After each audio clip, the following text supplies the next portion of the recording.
all these environmentalists taking on mining companies in the Amazon, and he virtually became like the mining company's like fucking protege or whatever. So, but at least it gets more exposed there. I think that's the difference, is that shit's going on in the U.S. There's no doubt, but there's far more people willing to stand up and say it how it is, you know. Whereas I feel like in Australia, it's just like, I don't know. Yeah, what's your thoughts? Yeah, that. I just think, like, well, George Orwell, he wrote a book called 1984. 1984. Yeah, Animal Farm, I think he wrote as well. Yep. And he was talking about how if you keep the people, you know, like entertained and drunk, that's how you'll, secure that police state kind of thing, you know. And I think, that's pretty much the Aussie culture. Exactly. That's why sometimes, like, I'm kind of, like, I like coming back, but I'm almost looking forward to going back to the States, even if it's I don't know, I'll just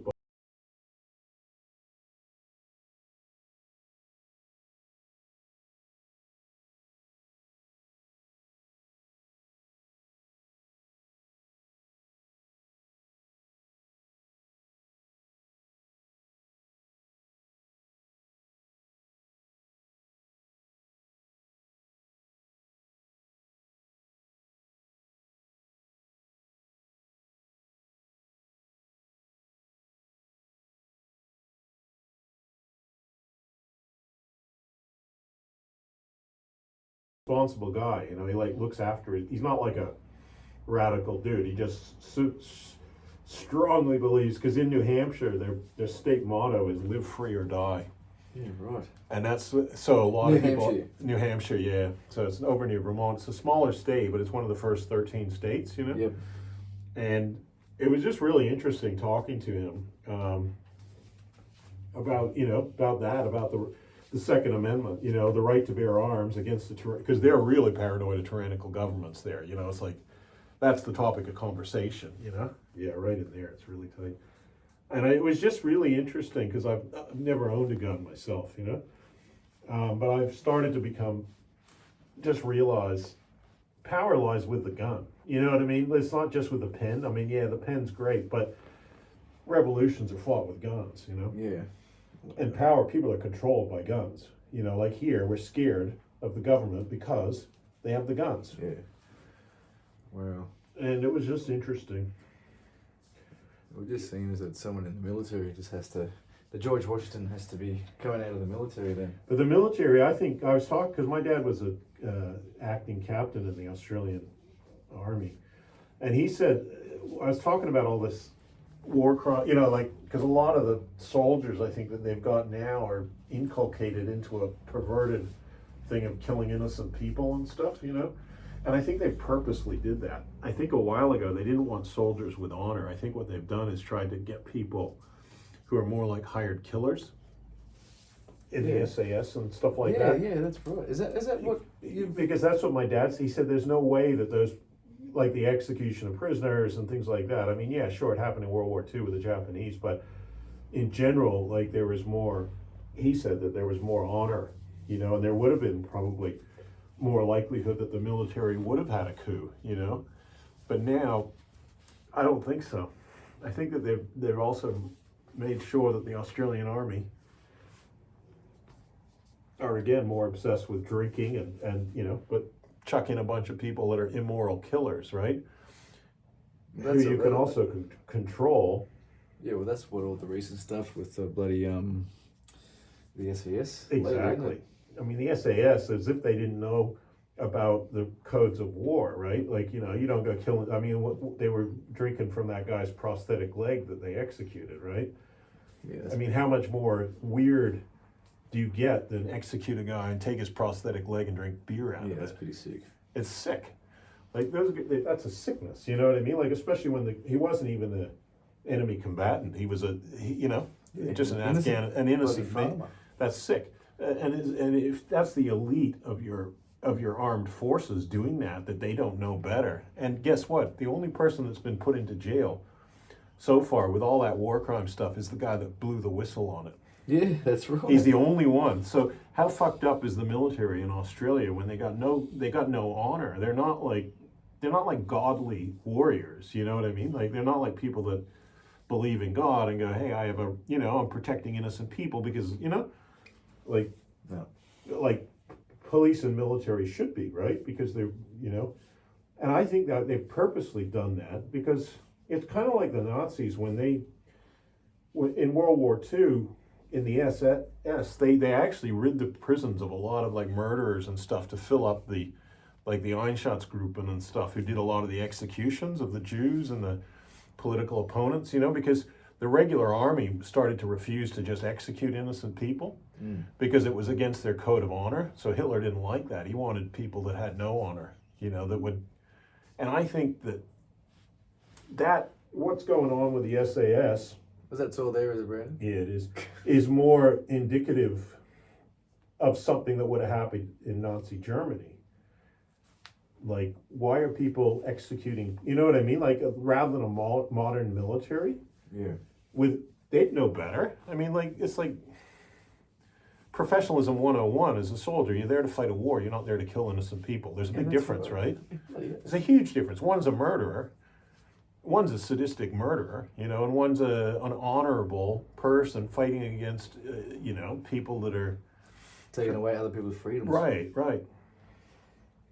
There is a difference. Oh, there's a fucking major difference, It's kind of like a priest, abusing people, sexually abusive people. It's not the same as a priest being a good priest, Yeah.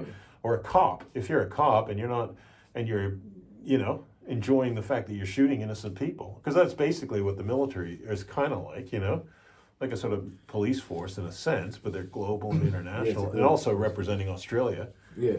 So I mean, the Chinese had a great bunch of cartoons drawn from that, like these are the Australian military, and this is what they do to innocent people, Okay. So how does that help Australia? Yeah. But how did the government not know that that's what the mentality? I mean, with all the your elite thing, you don't even know that that's the mentality that your soldiers, and you don't even, you know what I mean? As if they didn't know, they didn't do any psychological profiles of their own soldiers to go, well, this guy's actually a murderer. He's got sadistic tendencies, Yeah, that should be all in the psych. It should be all in the psych test, of course. So what's going on? What's going on? Is something bad going on? Is what I'd say. Because if the government is hiring people like that, and it's not just one, there was a lot. It's an epidemic throughout the SAS. Then that's a problem. It's a big problem. Because in the end, if there was a revolution in Australia, it wouldn't just be the police, it would be the military. Yeah, that's right. They'll jump on board too. They'll jump on board, right? And if you haven't got, and that's why they don't want, I think they don't want people with honor and, answering to God and all that kind of stuff, and answering to their own conscience. So, I don't know. That was a pretty disgraceful mark on Australian, And again, what's going on with that? How come they're not in jail? How come people aren't being investigated more, They quietened it all down. They did. So David McBride, have you heard of David McBride? Yeah, I've heard that. He was the one blowing the lid on it. He's the one in jail. He's the one in jail. Right. That's what I mean. The level of corruption in Australia is enormous. And it's getting worse, I think, I think there's less and less people willing to stand up. People are scared. I think, in the last, say, 20, 30 years, I've seen people less willing to stand up than more. You know what I mean? Australia's actually getting worse because there was that whole trade union movement. Like even in the Vietnam War, you had like some of the unions in Sydney would boycott they were quite militant, the builders workers unions, and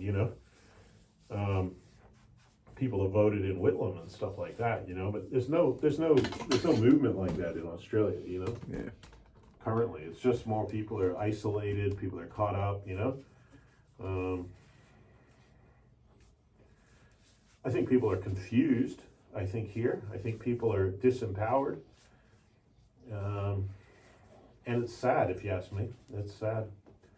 Because I think Australia could be so much better a country. But yeah, it needs, and I think there's the whole demasculinization thing that's going on here. You know what I mean?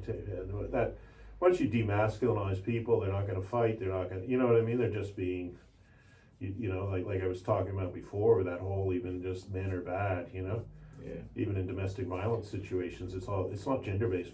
They're trying to make it gender based when it's actually just it's a soul based thing. If people are mean, they're mean. Yeah. Women can be mean, men can be mean, but it's part of the, I think, a mass demasculinization thing, because if people aren't masculine, they're not willing to fight and die. I mean, the typical, like if you look at a godly warrior, they're willing to fight and die, you know, but it could be a woman, you know, like you look at Tulsi Gabbard in the US, she was a colonel and she's you know, but there's a trait of being able to fight for what you believe in, you know, whether you call that masculine or whatever, it doesn't matter, you know, we each have masculine and feminine within us, Yeah, but that's the healthiness of them.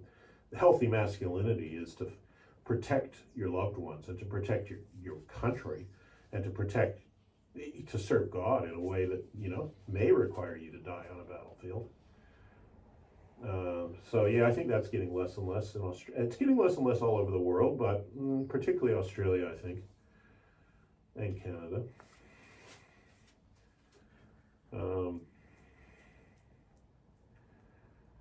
And I think with New Zealand, I think they're just feeling a bit confused and don't know what they're doing. You know, they're kind of like, especially the conflict with them. You know, because obviously Maoris can be quite warrior-like. You know. Yeah. But they've been also mind fucked. Yep.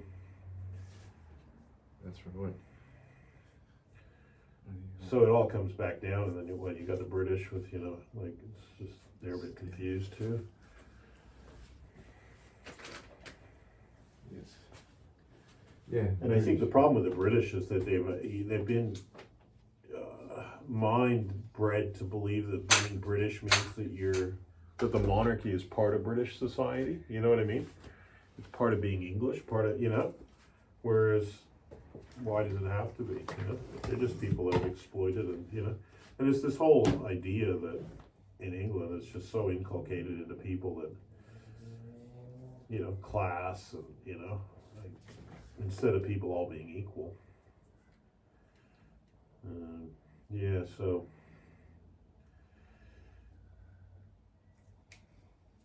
Yeah, I think if anything would happen, it will be, you know, with going down the lines of legally finding the loophole and standing up in court.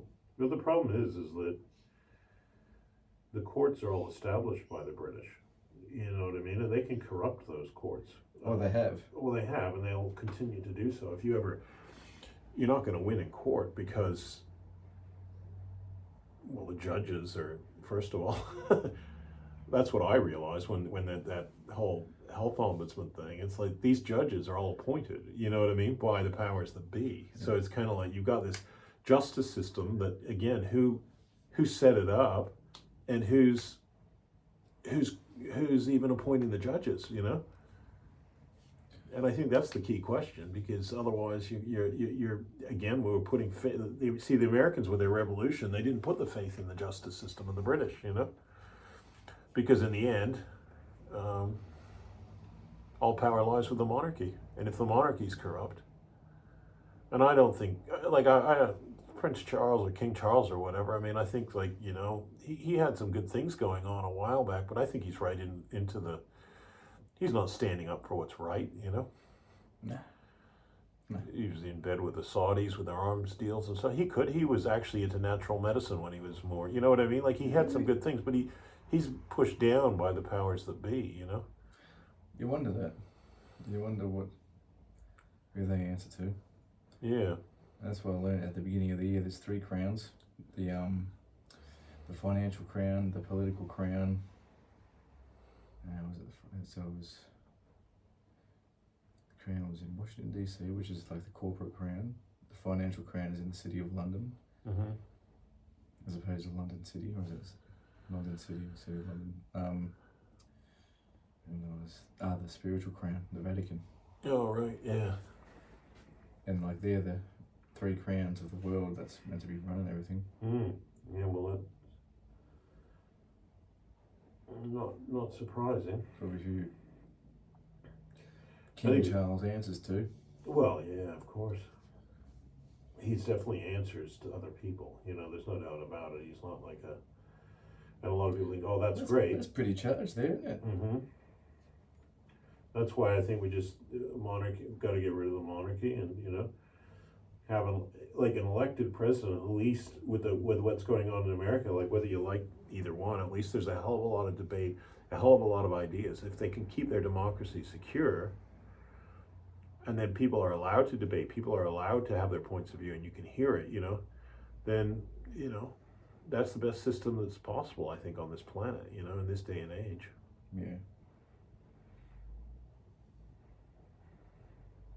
Yeah, it's just, the monarchy is outdated, if you ask me. It's completely outdated. 100%. I mean, Yeah. they don't even run the show anyway. Mm-hmm. As we're saying, so why the hell are we putting them as our authority? You know, because we're actually in a potentially great situation, in fact, with freedom of the press, because of the internet. You know, like we can all choose where we get our information from. You know, so in that sense, we're better off than we were back when it was just newspapers, and you just had to, you know, like your whole information came from like an editor of a newspaper. You know, Rupert Murdoch and whatever his point of view was, and of course we still got that because he could.